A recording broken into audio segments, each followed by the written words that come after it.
இன்றே சப்ஸ்கிரைப் செய்து உங்கள் ஃபேவரட் ஷோகளை காணுங்கள். நான் கொல்ல முயற்சி பண்ணும்போது அதுல இருந்து தப்பிச்சு இன்னும் உயிரோட இருக்கிறது அந்த கமண்டலன் மட்டும்தான். அவன் இப்போ என்ன பண்ணிட்டு இருக்கான், எங்க இருக்கான்னு பாப்போம். க்ளீம் ஹ்ரீம் ஸ்ரீம் மாகாளி. ஓம் க்ளீம் ஓம் ஹ்ரீம் ஸ்ரீம் க்ளீம் ஸ்வாஹா. ஓம் க்ளீம் ஹ்ரீம் ஸ்ரீம் க்ளீம் மாகாளி.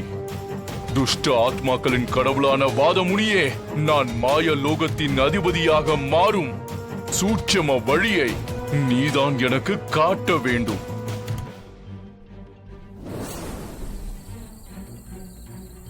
அப்போ இந்த வாத முனியோட வழிகாட்டுதலை எதிர்பார்த்துதான் அந்த கமண்டலன் தன் பூஜையை செஞ்சிட்டு இருக்கானா?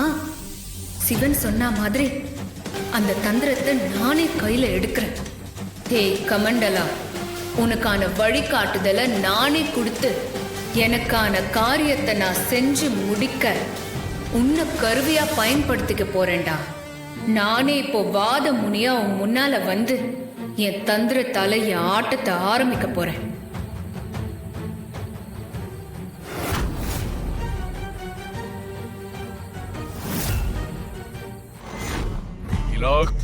Mir, mir, mir.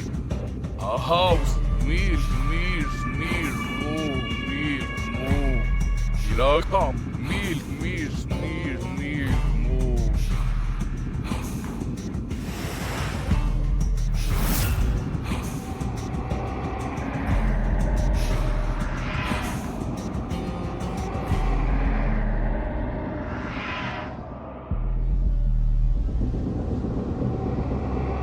நீ எதற்காக இத்தனை நாள் காத்திருந்தாயோ அதற்கான நேரம் வந்துவிட்டது. இந்த நேரத்தை நீ தவறிவிட்டால் உன்னால் இனிமேல் எப்பொழுதும் மாயலோகாதிபதியாக மாற முடியாது. நான் சொல்வதில் உனக்கு சந்தேகம் இருந்தால் மாயலோகத்தின் குருவான வாதமுனியிடம் அசரீர வாக்கு கேட்டு தெரிந்து கொள்.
மாய லோகத்தில் உருவான வாதமுனிக்கு இந்த கமண்டலனின் வணக்கங்கள்.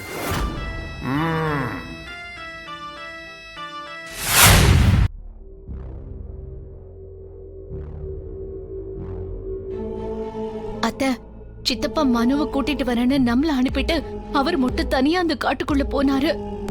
நம்மளும் வீட்டுக்கு வந்து இவ்ளோ நேரம் ஆச்சு. ஆனா இப்ப வரைக்கும் சித்தப்பா வீட்டுக்கே வரலையே. எனக்கு ரொம்ப பயமா இருக்கு அத்த. தமன்னா, முதல்ல எல்லாத்துக்கும் இப்படி பயப்படாத, பதட்டப்படாத. ஐயோ இல்ல அத்த, சித்தப்பா சாதாரணமாவே ரொம்ப பயப்படுவாரு. எங்கிருந்து அவருக்கு இவ்ளோ தைரியம் வந்து இப்படி சொன்னார்னு நானே ஆச்சரியப்பட்டேன். மனுவை எப்படியாவது அவரு கூட்டிட்டு வந்துடணுங்கிற நட்பாசையில தான் அவர் சொன்னதுக்கு நான் சரின்னு சொல்லிட்டேன். ஆனா நேரம் ஆக ஆக எனக்கு ரொம்ப டென்ஷனா இருக்கு அத்த. இங்க பாரு தமன்னா, டென்ஷனை விட்டுட்டு என்ன பண்ணலாங்கிறத முதல்ல யோசி. தம்பிக்கு முதல்ல போன் போட்டு பாத்தியா? ஐயோ இல்லத்த, நான் டென்ஷன்ல மறந்துட்டேன். முதல்ல அவருக்கு போனை போடு.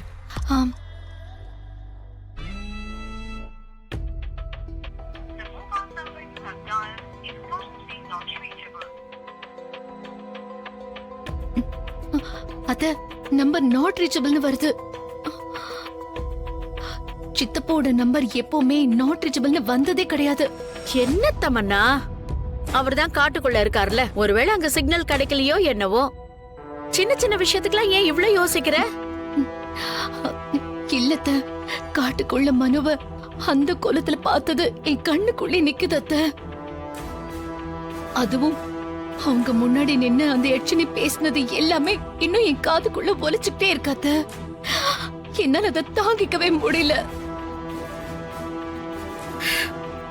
சரி சரி, இன்னும் கொஞ்ச நேரம் பொறுமையா வெயிட் பண்ணி பாப்போம். அதுக்குள்ள தம்பி மனோவை கூட்டிட்டு வந்துருவாரு. இதுக்கு மேலயும் எப்படி அத்த பொறுமையா இருக்க முடியும்? அப்படியே பொறுமையா இருந்தாலும் என்ன புண்ணியம் அத்த? என்னத்த அப்படி பாக்குறீங்க? அந்த பொம்மி அவளோட வாழ்க்கை அழிக்கணும்னு பிளான் போட்டு போட்டு இப்ப என்னோட வாழ்க்கை நாசமா போயிடுச்சு அத்த.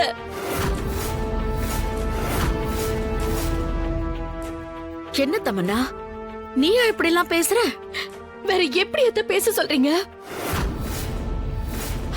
பொம்மை அழிக்கிறேன்னு மனு காட்டுக்குள்ள போய் அகோர அதிபதி ஆயிட்டான். இப்ப என்னடானா மனுவை கூட்டிட்டு வரேன்னு சித்தப்பா காட்டுக்குள்ள போயிருக்காரு. இன்னும் மிச்சம் இருக்கிறது நம்ம 2 பேரும் மட்டும்தான். அடுத்து என்ன நடக்க போகுது, ஏது நடக்க போகுதுன்னு ஒண்ணுமே தெரியலையே அத்த. சித்தப்பா மனுவை கூட்டிட்டு வரேன்னு போய் 2 மணி நேரத்துக்கு மேல ஆயிடுச்சு. ஆனா இன்னும் மனுவோட வீட்டுக்கு வரவே இல்ல. இப்போ என்ன பண்றதுனே தெரியல அத்த. இப்ப வரைக்கும் இந்த குடும்பத்தையும் ராணியையும் பொம்மையையும் சித்தார்த்தையும் இவங்க எல்லாரையும் அழிக்கிறதுல என் காலம் முடிஞ்சிருச்சு அத்த. நான் இன்னும் என் வாழ்க்கையை வாழ ஆரம்பிக்கல அத்த. தமன்னா, மனு உனக்கு புருஷன்னா அவன் எனக்கு மகன், அதுவும் ஒரே பையன். அவன் அந்த நிலைமையில பார்த்தப்ப அவனை பெத்த இந்த வயிறு எப்படி பத்து எரிஞ்சிச்சுன்னு எனக்கு மட்டும்தான் தமன்னா தெரியும். இருந்தும் நான் ஏன் உன்னை பொறுமையா இருக்க சொல்றேன்னா, எனக்கு நம்பிக்கை இருக்கு தமன்னா. எப்படியும் ரகுவரன் தம்பி மனோவை கன்வின்ஸ் பண்ணி மறுபடியும் வீட்டுக்கு கூட்டிட்டு வந்துருவாரு. ப்ளீஸ், ரொம்ப மனசு போட்டு குழப்பிக்காத. உன்னோட வயசை தாண்டி வந்தவதான் நானும். உன்னோட வேதனையை என்னால நல்லா புரிஞ்சுக்க முடியுதுமா. ஆனா நம்பிக்கையோட இரு தமன்னா. ஆட போங்கத்த, எனக்கு இருந்த நம்பிக்கை எல்லாம் கொஞ்சம் கொஞ்சமா குறைஞ்சுக்கிட்டே வருது. தமன்னா, நீ எதை பத்தியும் கவலைப்படாத. நான் சொல்றேன், நல்லதே நடக்கும். நம்பிக்கையோட இரு.